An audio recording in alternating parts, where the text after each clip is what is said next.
नमस्कार दोस्तों, कैसे हैं आप सब। मेरा नाम है प्रमोद कुमार। फिजिक्स 77 में आप सभी का स्वागत है। तो दोस्त, इंपॉर्टेंट बातें सबसे पहले बता देता हूं आपको। मेरा तजुर्बा है जहां तक, उसके अकॉर्डिंग जैक बोर्ड जो मॉडल क्वेश्चन पेपर प्रोवाइड करता है ना आपको, बहुत हद तक सारे क्वेश्चन उसी पेपर में से आ जाते हैं। तो इंपॉर्टेंट बात यह है कि हर एक चैप्टर का फिजिक्स में जितनी भी ऑब्जेक्टिव क्वेश्चन प्रोवाइड करके दिया है जैक बोर्ड ने आपको, उनको आपको याद कर लेना है। समझ के याद रखते हो तब तो बहुत ही बढ़िया, नहीं समझ के याद रखते हो तो उसे रट जाओ, क्योंकि 30 के आसपास आपका क्वेश्चन पूछा जाएगा ऑब्जेक्टिव। तो इतना तो यकीन कर ही सकते हो कि 20 से 25 आपका उन्हीं मॉडल क्वेश्चन पेपर से ही क्वेश्चन हूबहू उड़ के आएगा। तो समझ के याद करके रखें तब तो बहुत बढ़िया, नहीं समझ के रखें तो आप रट के रखें तब भी आपका काम बन जाएगा। समझ में आ रही ना बातें। तो करंट इलेक्ट्रिसिटी जो आज अपन लोग करने वाले हैं, उसमें तकरीबन 15 से 20 क्वेश्चन दिया हुआ है। तो एक दो क्वेश्चन ग्राफ वाले हैं, वो बताऊंगा जरूर उसका सॉल्यूशन। बट यदि ना समझ में आए ना, ग्राफ को आप रट लीजिएगा। इतनी बातें समझ में आ गई आपको। और पीडीएफ तो आपने ऑलरेडी डाउनलोड कर लिया है, नहीं डाउनलोड किए हैं तो आप टेलीग्राम चैनल से डाउनलोड कर सकते हो या फिर जैक बोर्ड का ऑफिशियल साइट से जाकर डाउनलोड कर सकते हो। Question number 1, Ohm's law is followed by. तो ओम्स लॉ कौन सा तार फॉलो करता है? यहाँ पे ऑप्शन है conductor, semiconductor, insulator, both A and B. तो याद रखिएगा, करंट को कौन ले जा सकता है? एक तो सेमीकंडक्टर या तो कंडक्टर। तो ओम्स लॉ किस में फॉलो होता है? कंडक्टर में। ठीक है, तो ए नंबर आपका सही हो गया। अगला question, drift velocity VD varies with the intensity of electric field as per the relation. ये मैंने इससे पहले वाला जो 100 क्वेश्चंस कराए हैं ना, उसमें भी बताया है आपको। जो ड्रिफ्ट वेलोसिटी होता है, इसका फॉर्मूला होता है छोटा वाला ई, बड़ा वाला ई, टाउ अपॉन एम। तो ये छोटा वाला ई चार्ज है, जो चार्ज पार्टिकल है, तो इसका वैल्यू कितना होता है? 1.6 इंटू 10 की पावर -19 कूलम। ई इलेक्ट्रिक फील्ड है, और ये टाउ क्या है? रिलैक्सेशन टाइम है ये। और ये क्या है? मास ऑफ द इलेक्ट्रॉन है। ठीक है, अब ये रिलैक्सेशन टाइम क्या होता है उसके बारे में थोड़ी सी सुन लो। इलेक्ट्रॉन क्या करते हैं? फ्लो करते हैं तो करंट बनता है। जब फ्लो करते हैं तो एक दूसरे से टकराते हैं, तो टकराने का जो इंटरवल है, कितने देर के बाद वो टकराते हैं आपस में, उसी टाइम इंटरवल को रिलैक्सेशन टाइम बोलते हैं। समझ में आ गया? तो ये इलेक्ट्रिक फील्ड, ये और किस वेलोसिटी से इलेक्ट्रॉन फ्लो करता है, उस वेलोसिटी का नाम है ड्रिफ्ट वेलोसिटी, जिसे वीडी से दिखाते हैं। तो इलेक्ट्रिक फील्ड का डायरेक्टली प्रोपोर्शनल है, तो वीडी डायरेक्टली प्रोपोर्शनल है इलेक्ट्रिक फील्ड। रट जाइएगा, बार बार बोल रहा हूं, बहुत इंपॉर्टेंट क्वेश्चन है ये वाला। ठीक है, तो कौन सा ऑप्शन सही हो जाएगा? ऑप्शन नंबर ई, डी सही हो गया। VD is directly proportional to electric field. अगला question, Kirchhoff junction rule is based on. तो किरचॉफ के दो रूल होते हैं, बहुत फेमस क्वेश्चन है, अक्सर पूछा जाता है। किरचॉफ के कितने रूल होते हैं? दो। एक होता है जंक्शन रूल, ठीक है, एक होता है वोल्टेज रूल। इसको करंट रूल भी बोलते हैं, केसीएल भी बोलते हैं, इसको केवीएल भी बोलते हैं, और इसको फर्स्ट लॉ भी बोलते हैं, और इसको सेकंड लॉ भी बोलते हैं। तो इतने सारे नाम हैं, याद रखिएगा पहले। तो सवाल इससे पूछता है कि ये फर्स्ट लॉ है या जंक्शन लॉ या फिर करंट लॉ, वो कौन से कंजर्वेशन पे बेस्ड है? ये चार्ज कंजर्वेशन पे बेस्ड है। ठीक है, और जो सेकंड लॉ है, ये आपका एनर्जी कंजर्वेशन पे बेस्ड है। एकदम रट जाइएगा। ठीक है, किरचॉफ के दो रूल होते हैं, पहला वाला चार्ज कंजर्वेशन पे बेस्ड है, दूसरा वाला या सेकंड वाला आपका एनर्जी कंजर्वेशन पे बेस्ड है। तो सवाल यहाँ पे जंक्शन रूल के बारे में, तो चार्ज कंजर्वेशन पे बेस्ड है ये। तो ऑप्शन कौन सा हो जाएगा? Option number B. अगला question, question number 4, Kirchhoff loop rule is based on conservation of. अभी तुरंत बताया, लूप रूल भी बोलते हैं इसको। ठीक है, इधर लिखना भूल गया, लो लिख दिया अभी। इसको सेकंड रूल को लूप रूल भी बोलते हैं, इसी में लूप बनता है अपना। तो ये किस में बेस्ड है? एनर्जी। तो एनर्जी वाला आंसर सही हो जाएगा, ऑप्शन नंबर सी सही हो गया। Question number 5, the resistivity of material of a conductor depends on. Resistivity एक होता है रेजिस्टेंस। रेजिस्टिविटी क्या होता है? मटेरियल को बताता है कि किस मटेरियल का आपने तार को बनाया है, और तार के अंदर जो अवरोध होते हैं उसी को रेजिस्टेंस बोलते हैं। तो उसको रो से दिखाते हैं। ठीक है, तो ये जो रो है ना, या फिर ये फॉर्मूला भी आपने याद करके रखा है, रो एल बाय ए। तो ये वायर का रेजिस्टेंस है, और ये मटेरियल की प्रकृति को बताता है। जैसे आपने सोना का, कॉपर का, एल्युमिनियम का, किसका तार बनाया है, उसको बताता है ये। तो ये केवल टेम्परेचर पे डिपेंड करता है, ये भी बात याद रखिएगा। ठीक है, तो कौन सा ऑप्शन सही हो गया? ऑप्शन नंबर सी आपका सही हो गया। याद रखना आपको, रेजिस्टिविटी किसको बताता है? मटेरियल को बताता है। किस बात पर डिपेंड करता है? टेम्परेचर पर डिपेंड करता है। ये दो बातें आपको याद रखना है। अगला क्वेश्चन है कि if N cells each of EMF E and internal resistance R are connected in parallel, then the total EMF and the internal resistance will be। तो ये तो बहुत आसान क्वेश्चन है।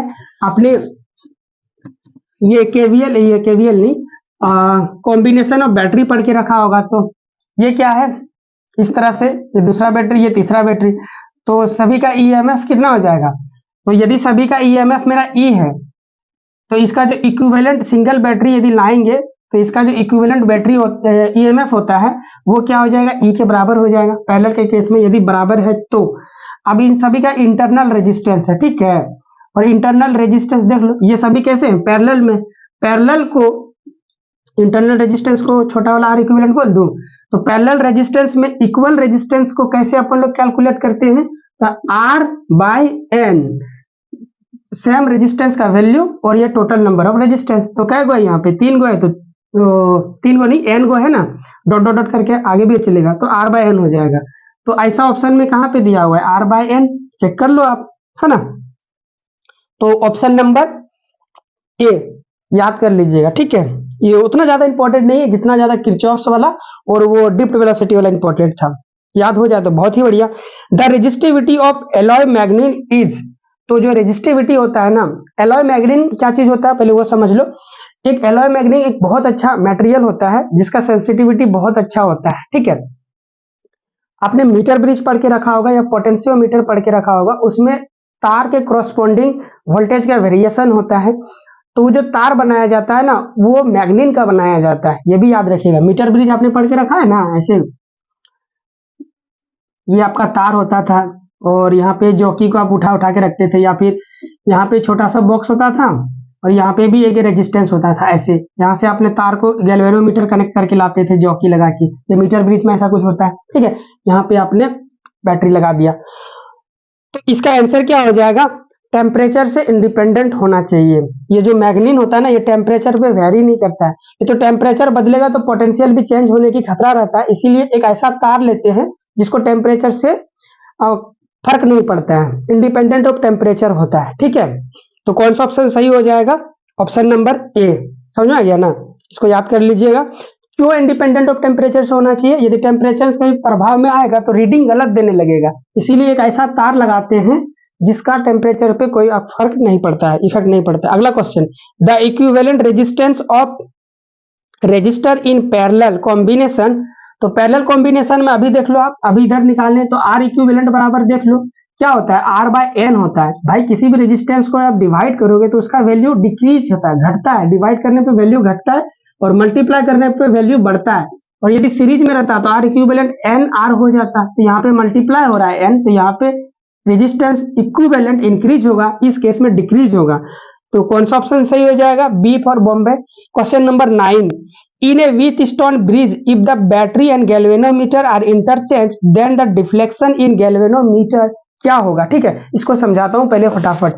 नो चेंज आएगा, क्योंकि जिस ढांचे से इसको बनाया जाता है या फिर जिस स्टाइल से व्हीटस्टोन ब्रिज बनता है, इंटरचेंज करने पे वो डिजाइन बदलता ही नहीं है, बिल्कुल वही बाय वही शेप रहता है। देखो समझाता हूं, ये आपका व्हीटस्टोन ब्रिज हो गया ना, बैलेंस वाला अपने को पढ़ना है। तो इधर से आ गया ये हो गया, ठीक है, ये वाला।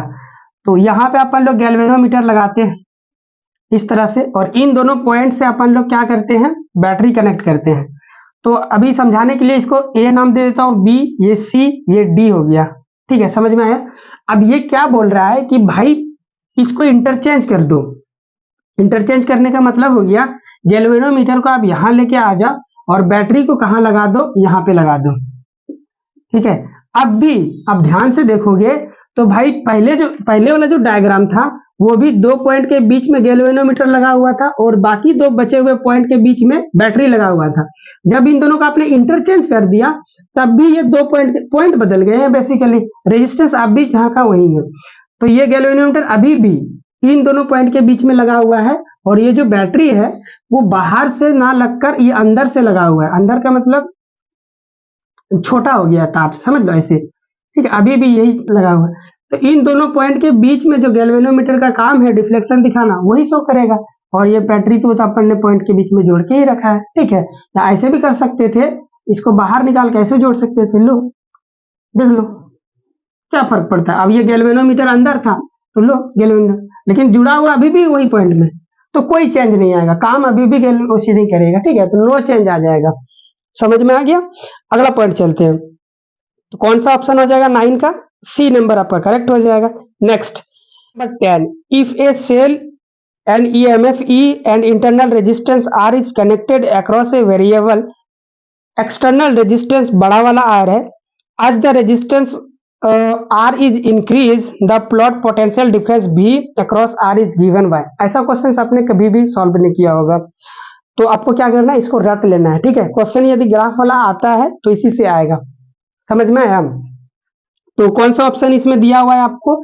बी नंबर ऑप्शन दिया हुआ है। इसे मैं जबरदस्ती आपको रटने बोल रहा हूँ, ठीक है। समझाऊंगा तो बड़ा इक्वेशन मिलेगा। तो थोड़ा सा बता ही देता हूँ आपको, तो कुछ दिमाग में इशू रहेगा तो समझ में आ जाएगा हाँ मैं क्यों रटने बोल रहा हूँ आपको, ठीक है। ये बैटरी हो गया, इसका इंटरनल रेजिस्टेंस हो गया जिसका आर है, तो इसका जो पोटेंशियल ड्रॉप होगा कितना हो जाएगा? V equal to I into R. और ये बाहर वाला आपका क्या है? रेजिस्टेंस है बड़ा वाला।